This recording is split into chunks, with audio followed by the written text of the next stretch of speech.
ಚಿಂಟು, ಏನ್ ಮಾಡ್ತಾ ಇದೀಯಾ? ಏನಿಲ್ಲ ಕಣೆ, ಇಲ್ಲ ಒಂದ್ ಮದ್ವೆ ಇತ್ತು, ರೆಡಿ ಆಗ್ತಾ ಇದ್ದೆ. ನೀನು?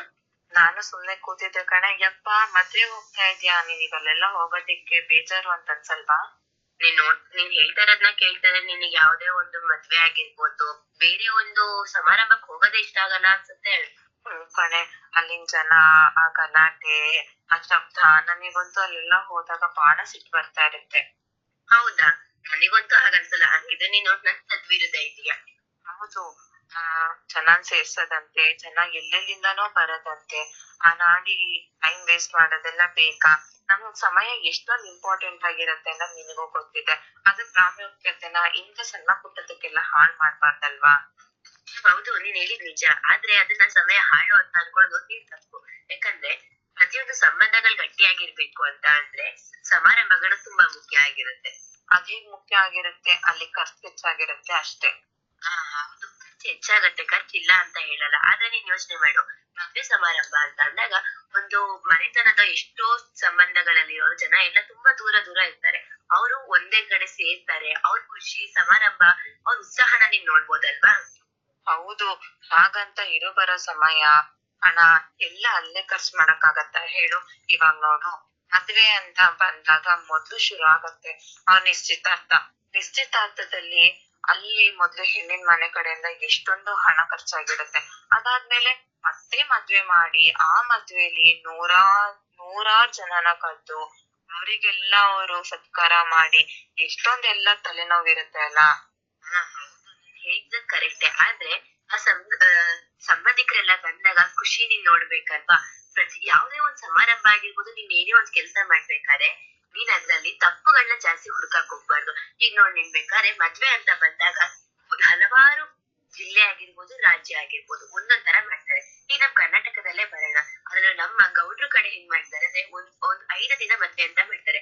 ಒಂದಿನ ಅಕ್ಕಿ ಕುಟ್ಟೋ ಶಾಸ್ತ್ರ ಆಗಿರ್ಬೋದು, ಭತ್ತ ಕುಟ್ಟೋ ಶಾಸ್ತ್ರ, ಮದುಮಗಳಿಗೆ ಬಳೆ ತೊಡ್ಸೋ ಶಾಸ್ತ್ರ, ಅರಿಶಿನ ಶಾಸ್ತ್ರ, ಹೀಗೆ 10 ಹಲವು ಮಾಡ್ತಾರೆ. ಹಂಗೆ ನೀನ್ ಮಹಾರಾಷ್ಟ್ರದಲ್ಲಿ ಕೇಳ್ಪಟ್ಟಿದ್ಯಾ? ಅಲ್ಲೂ ಕೂಡ ಅಷ್ಟೇ 10 ದಿನ ಮದ್ವೆ ಮಾಡ್ತಾರೆ. ಒಂದೊಂದ್ ತರ ಸಮಾರಂಭಗಳನ್ನ ಮಾಡ್ತಾರೆ. ಅವ್ರವ್ರ ಫ್ಯಾಮಿಲಿಗಳು, ಅವ್ರವ್ರ ಕುಟುಂಬದವ್ರು ಬಂದಾಗ್ಲೇ ಬೇರೆ ತರ ಇರುತ್ತೆ. ಹಲವಾರು ರಾಜ್ಯಗಳಲ್ಲಿ ಹಲವಾರು ತರ ಇರುತ್ತೆ. ನೀನ್ ನೋಡಿದ್ಯಾ? ಆಯ್ತು, ಮದ್ವೆಯಲ್ಲಿ ಹಲವಾರು ತರ ಇರುತ್ತೆ, ಅದಕ್ಕೆ ಆಚರಣೆ ಮಾಡ್ತಾರೆ. ಮದ್ವೆ ಒಂದು ಸಮಾರಂಭ, ಗಂಡು ಹೆಣ್ಣನ್ನ ಒಂದ್ ಮಾಡೋದಿಕ್ಕೆ ಅಂತಾನೆ ಅನ್ಕೊಳ್ಳೋಣ. ಹಾಗಿದ್ಮೇಲೆ ಈ ಹುಟ್ಟು ಹಬ್ಬದ್ದು ಸಮಾರಂಭ ಯಾಕೆ ಮಾಡ್ತಾರೆ? ಅದೇ ಎಲ್ಲ ಅವಶ್ಯಕತೆ ಇಲ್ಲ ಅಲ್ಲ. ಹೌದು. ಕೆಲವ್ರು ಏನ್ ಮಾಡ್ತಾರೆ ಅಂದ್ರೆ ತುಂಬಾ ದುಡ್ಡನ್ನ ವೆಚ್ಚ ಮಾಡ್ಕೊಂಡ್ ಮಾಡ್ತಾರೆ. ಅದ್ ತಪ್ಪದು. ಏನು ಅಂದ್ರೆ ಹುಟ್ಟಿದಬ್ಬ ಅಂತ ಏನು ಅಂದ್ರೆ ತಾನ್ ಹುಟ್ಟೆ ಅನ್ನೋ ಒಂದು ಖುಷಿಗೆ ಆ ಸಮಾರಂಭನ ಆಚರಿಸ್ಕೊಳಕ್ಕೋಸ್ಕರ ತನ್ನ ತಂದೆ ತಾಯಿ ಖುಷಿ ಪಟ್ಟಿರ್ತಾರೆ ಅಲ್ವಾ? ನನ್ ಮಗ್ಳು ಹುಟ್ಟಿದ್ದು ಇವತ್, ನನ್ ಮಗ್ಳು ಹುಟ್ಟಿದ ಹಬ್ಬ ಇವತ್ತು, ಅವಳಿಗೋಸ್ಕರ ನಾವೇನಾದ್ರೂ ಒಂದು ಕೊಡ್ತಾ ಇರ್ಬೇಕು, ದೇವಸ್ಥಾನ ಕರ್ಕೊಂಡ್ ಹೋಗ್ಬೇಕು, ಹಾಗೆ ಹೀಗೆ ಅಂತ ಅವ್ರ ಆಸೆಗಳನ್ನ ನಿರಾಸೆ ಮಾಡ್ಬಾರ್ದಲ್ವಾ ನಾವು? ನಿರಾಸೆ ಮಾಡ್ಬಾರ್ದು. ಆದ್ರೂ ತಂದೆಗಳಾದವರು ಆ ಹುಟ್ಟು ಹಬ್ಬದಲ್ಲಿ ಸಮಾರಂಭ ಮಾಡುವಂತ ಅವಶ್ಯಕತೆ ಇಲ್ಲ ಅಂತ ನನಗ್ ಅನ್ಸುತ್ತೆ. ಇಲ್ಲ, ಯಾಕಂದ್ರೆ ನನ್ ಮಗು ಖುಷಿಯಾಗಿರ್ಲಿ ಅಂತ ಬಯಸೋ ಅಪ್ಪ ಅಮ್ಮ ಪ್ರತಿಯೊಬ್ರು ಕೂಡ ಹುಟ್ಟು ಹಬ್ಬ ಮಾಡ್ಬೇಕು ಅಂತ ಯೋಚನೆ ಮಾಡ್ತಾ ಇರ್ತಾರೆ. ಆಯ್ತು, ಹುಟ್ಟು ಹಬ್ಬದ್ದು ತಂದೆ ತಾಯಿಯ ಖುಷಿಗೋಸ್ಕರ ಅಂತಾನೆ ಅನ್ಕೊಳ್ಳೋಣ. ಇನ್ನ ಈ ಆಫೀಸ್ ಪಾರ್ಟಿಗಳಿಗೂ ನೀನ್ ಅಟೆಂಡ್ ಮಾಡ್ತೀಯಾ? ಹೌದು, ಮಾಡ್ಲೇಬೇಕಲ್ವಾ? ಏನಕ್ಕೆ? ನೋಡು, ಆಫೀಸ್ ಅಲ್ಲೂ ಅಷ್ಟೇ, 1 ದಿನ ಆದ್ರೂ ಇಲ್ಲ 10 ದಿನ ಆದ್ರೂ ಆಫೀಸ್ ಅಲ್ಲಿ ಪಾರ್ಟಿ ಅಂತ ಹೇಳ್ಬಿಟ್ಟು ನಾವ್ ಟೈಮ್ ಖರ್ಚು ಮಾಡ್ತೀವಿ. ಅದೇ ಟೈಮ್ ನಲ್ಲಿ ಬಾಕಿ ಉಳಿದಿರೋ ಕೆಲ್ಸನ ಮುಗಿಸ್ಕೋಬಹುದಲ್ಲ. ಹೌದು, ನೀನ್ ಹೇಳಿದ್ ನಿಜ. ಆದ್ರೆ ಬೆಳಗಿಂದ ಸಂಜೆ ಗಂಟ ದುಡಿಯುವಂತ ನಮ್ ದೇಹ ಒಂದ್ ಸ್ವಲ್ಪ ಹೊತ್ತಾದ್ರೂ ಅದಕ್ಕೆ ಆಯಾಸ ತುಂಬಾ ಆದಾಗ ವಿಶ್ರಾಂತಿ ಅನ್ನೋದ್ ಬೇಕೇ ಬೇಕಲ್ವಾ? ವಿಶ್ರಾಂತಿ ಅನ್ನೋದು ಮಲ್ಗೋದ್ರಿಂದ ಸಿಗುತ್ತೆ. ನಿನಗ್ ಅನ್ಸುತ್ತಾ ಈ ತರ ಸಮಾರಂಭ ಮೋಜು ಮಸ್ತಿ ಮಾಡೋದ್ರಿಂದ ಸಿಗುತ್ತೆ ಅಂತ? ಹೌದು, ಯಾಕಿಲ್ಲ? ಯಾಕಂದ್ರೆ ವಿಶ್ರಾಂತಿ ಅಂದ ತಕ್ಷಣ ಬರೀ ನಾವು ಮಲ್ಕೊಳ್ಬೇಕು, ಮನೇಲೇ ಇರ್ಬೇಕು, ಊಟ ಮಾಡಿ ಇರ್ಬೇಕು ಅನ್ನೋದೇನು ಅಲ್ಲ. ಕೆಲವ್ರ ಜೊತೆ ನಮ್ಮ ಮಾತುಕತೆ ಏನಿರುತ್ತೆ ಅದ್ ನಮಗೆ ತುಂಬಾ ಮನ್ಸಿಗೆ ಹಗುರ ಕೊಡುತ್ತೆ.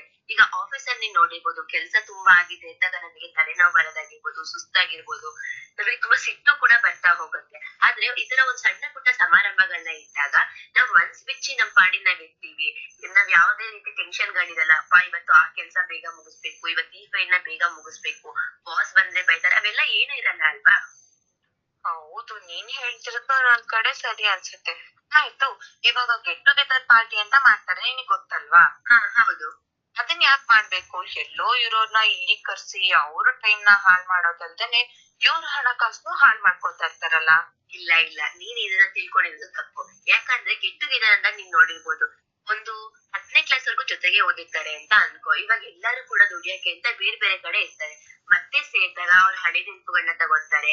ಅವ್ರು ಹೇಗಿದ್ರು ಹೇಗ್ ಬಿಡಿದ್ರು ಅಂತ ಯೋಚನೆ ಮಾಡ್ತಾ ತಮ್ಮ ಖುಷಿನ ಹಂಚ್ಕೋತಾರಲ್ಲ, ಅದಕ್ಕೋಸ್ಕರ ನಾವು ಸೆಲೆಬ್ರೇಟ್ ಮಾಡ್ಬೇಕಲ್ವಾ. ಹೌದಾ? ಇಷ್ಟೊಂದೆಲ್ಲ ಬೆನಿಫಿಟ್ ಇದೆ ಅನ್ನೋದ್ ನನಗ್ ಗೊತ್ತಿರ್ಲಿಲ್ಲ ಕಣೆ.